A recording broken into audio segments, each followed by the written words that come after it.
बिस्मिल्लाहिर्रहमानिर्रहीम। शुरू करता हूँ अल्लाह ताला के बाबरकत नाम से जो दिलों के हाल बेहतर जानता है। करोड़ों दरूद व सलाम नबी आखिर ज़मां हज़रत मोहम्मद सल्लल्लाहु अलैहि वसल्लम की ज़ात अक़दस पर, जिनके लिए ये जहान तख्लीक किया गया। मैं हूँ मोहम्मद मज़हर इकबाल और आप देख रहे हैं मेरा YouTube channel Mazhar Iqbal official. आज हम बात करेंगे पाकिस्तान के इंतखाबात के बाद की सूरत हाल। पाकिस्तान के इंतखाबात 8 फरवरी 2024 को हुए। 10 दिन तक उनके नताइज का ऐलान होता रहा। अभी नताइज का ऐलान सरकारी तौर पर मुकम्मल नहीं हुआ था कि अचानक एक धमाका हो गया। वो धमाका क्या था कि रावलपिंडी के कमिश्नर लियाकत अली चट्ठा ने इस्तीफ़ा दे दिया और उन्होंने एक प्रेस कॉन्फ्रेंस में ये इल्ज़ाम आयद किया कि ये रावलपिंडी डिवीज़न, जिसके वो इंतज़ामी सरबराह थे, वहाँ पर धांधली हुई है, हारने वाले उम्मीदवारों को जितवाया गया है और जो जीत रहे थे उनको हरवाया गया है। इस धांधली के इतराफ़ के बाद उन्होंने न सिर्फ अपने आप को कानून के हवाले किया, उन्होंने चीफ इलेक्शन कमिश्नर पर भी इल्ज़ामात आयद किए। यहाँ पर मैं ये बताता चलूँ कि लियाकत अली चट्ठा आम आदमी नहीं, वो कोई गामा माजा साजा नहीं कि जो इल्ज़ाम लगा रहा है। वो पंजाब हुकूमत का एक इंतज़ामी अफसर है जिसने 30-35 साल यहाँ पे सर्व किया। वो 30-35 साल कबल जब मजिस्ट्रेट भर्ती हुए, फिर उसके बाद आहिस्ता आहिस्ता तरक्की करते हुए कमिश्नर के रहे। लियाकत अली चट्ठा मजिस्ट्रेट से लेकर कमिश्नर तक उन्होंने अपनी 30-35 साल ज़िंदगी में कई नशेबो फराज देखे होंगे। अब वो रिटायरमेंट के बिल्कुल करीब थे कि अचानक उन्हें याद आया या उन्होंने एक इतराफ़ी बयान दे दिया कि इस इलेक्शन में धांधली हुई है।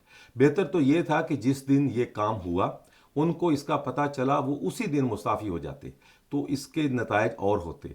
लेकिन उन्होंने उस दिन ये आगाह करने की बजाय हफ्ते 10 दिन के बाद एक प्रेस कॉन्फ्रेंस की, फिर उसके बाद उन्होंने गाड़ी में बैठते हुए मीडिया से फिर वही बातें, यानी कि वो एक प्लान के तहत आए थे और उन्होंने सिर्फ और सिर्फ उनका एक ही मंसूबा था, एक ही उनका प्लान था कि वो सिर्फ धांधली पर बात करें, जिसके बाद वो करके चले गए। पुलिस ने उन्हें गिरफ्तार कर लिया, उनके एक पीए के घर छापा मारा गया, उनके बरादर निस्बती को भी गिरफ्तार किया गया, कुछ रिकॉर्ड भी कब्जे में लिया गया। लियाकत अली चट्ठा के इस इंकशाफ के बाद और इस इतराफ़ के बाद नून लीग ने उसे ज़हनी मरीज़ करार दे दिया। राना सनाउल्लाह ने कहा इनका इलाज की ज़रूरत है। कुछ लोगों ने इनको पागल खाने दाखिल करवाने का भी मशवरा दिया। बात यहाँ तक नहीं पहुँची, फैसलाबाद से एक साबिक रुकने असम्बली राजा रियाज, जो उर्दू पंजाबी में बोलते हैं, उन्होंने इन पर 25 करोड़ का इल्ज़ाम आयद किया कि इन्होंने इस सारे ड्रामे में 25 करोड़ रुपए लिए हैं, जिसके बाद वो मंजर आम पर उन्होंने आकर ये धांधली का इल्ज़ाम आयद किया है। लियाकत अली चट्ठे का ज़मीर उस वक्त क्यों नहीं जागा जब ये काम हो रहा था? 1.5 हफ्ते के बाद अचानक उनका मंजर आम पर आना एक सवालिया निशान है और एक लम्हा फिक्रिया भी है जिस पर संजीदगी से नोटिस लेना होगा। राजा रियाज ने 25 करोड़ का उन पर इल्ज़ाम लगाया है। इलेक्शन कमीशन ने एक कमेटी भी बना दी है जो इस वाक़या की तहकीकात कर रही है, लेकिन उनसे तहकीकात न करवाई जाए क्योंकि इलेक्शन कमीशन पर तो बराह रास्त इल्ज़ाम है कि ये इसमें मुलव्वस हैं। और उन्होंने एक कमेटी बना के नए कमिश्नर ने कुछ रिटर्निंग अफसरों को साथ मिला के मीडिया के सामने आके कहा कि नहीं, इलेक्शन साफ और शफाफ हुए थे। एक रटा रटाया बयान उनके हवाले कर दिया और वो पढ़ के चले गए, सवाल जवाब नहीं हुए। ये भी एक सवालिया निशान है। लोगों का इस पर भी एतराज़ है कि सवाल जवाब का क्रॉस क्वेश्चनिंग का मौका ही नहीं दिया गया। पता ही नहीं चला कि ये लोगों ने, मीडिया वालों ने कोई सवाल जवाब करने थे जिनसे कोई नई बात निकलती। इलेक्शन कमीशन का ये इकदाम है, इस पर भी लोगों ने उंगलियां उठाई हैं। अच्छा, उसके बाद अब जो सूरत हाल है कि वो कुछ अरसा डीजी हाउसिंग भी रहे पंजाब में और डेरा गाजी खान के कमिश्नर भी रहे, मुख्तलिफ ओहदों पर उन्होंने काम किया। उनके बयान को बिल्कुल नज़रअंदाज नहीं करना चाहिए, संजीदगी से उसका नोटिस लेना चाहिए, क्योंकि अगर इनके बयान को इस तरह नज़रअंदाज कर दिया गया तो ये कौम के साथ एक बड़ी ज़्यादती होगी, इदारों के साथ एक बड़ी ज़्यादती होगी। इस पर उस इदारे से तहकीकात कराई जाए, गैर जानिबदार साफ शफाफ तहकीकात करवानी चाहिए ताकि दूध का दूध और पानी का पानी हो।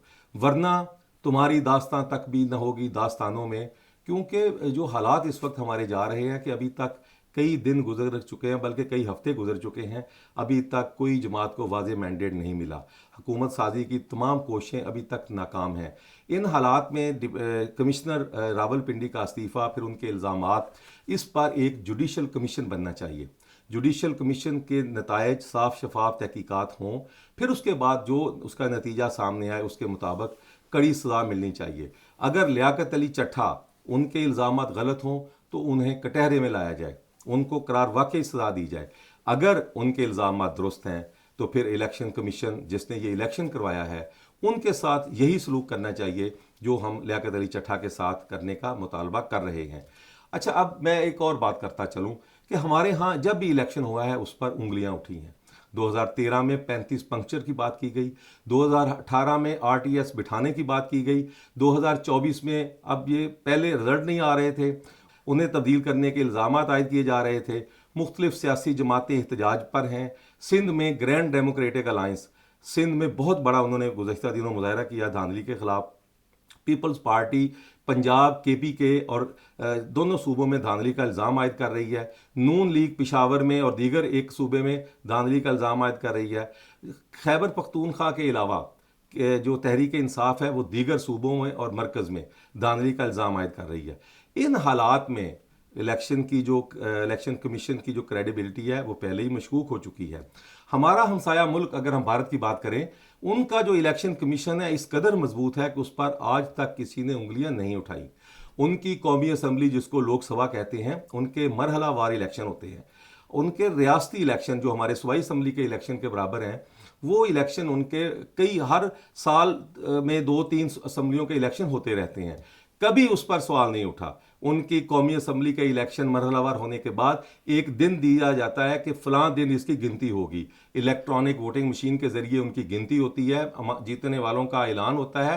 اس کے بعد کوئی بھی شخص اس پر انگلی نہیں اٹھاتا اور نہ ہی وہ دلی دھرنا دینے کا اعلان کرتا ہے، نہ کسی صوبے کے الیکشن کمیشن کے باہر وہ احتجاج کرتا ہے، نہ شاہراہیں بند ہوتی ہیں۔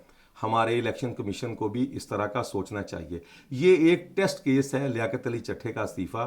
اگر اس پر شفاف صاف تحقیقات نہ ہوئیں، اگر جو امیدوار اس وقت الزامات لگا رہے ہیں کہ ان کو ہروایا گیا، ان کی نہ سنی گئی، جوڈیشل کمیشن نہ بنایا گیا، تو پھر ہر الیکشن بے معنی ہوگا۔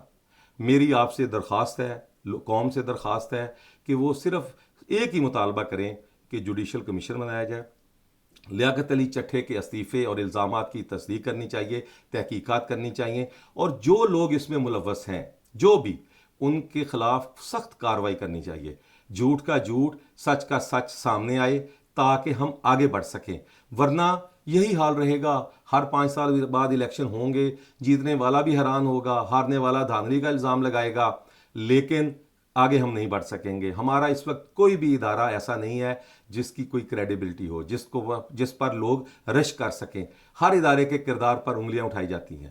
ہمیں صرف ہمسایہ ملک بھارت کے الیکشن کمیشن سے ہی سبق سیکھنا چاہیے، وہاں پر کبھی انگلیاں نہیں اٹھی۔ لہٰذا آج کا میرا ویلاگ صرف لیاقت علی چٹھا کے استعفے پر تھا کہ اس کے استعفے کی تحقیقات ہونی چاہیے، اس کے الزامات کی تحقیقات ہونی چاہیے، اور اس کے بعد دودھ کا دودھ پانی کا پانی ہو، اور جو اس جرم میں ملوث ہے، اگر دھاندلی ہوئی ہے تو جو بھی اس میں ملوث ہے اس کے خلاف قرار واقعی اس کو سزا ملنی چاہیے۔ اجازت دیجیے، اللہ حافظ۔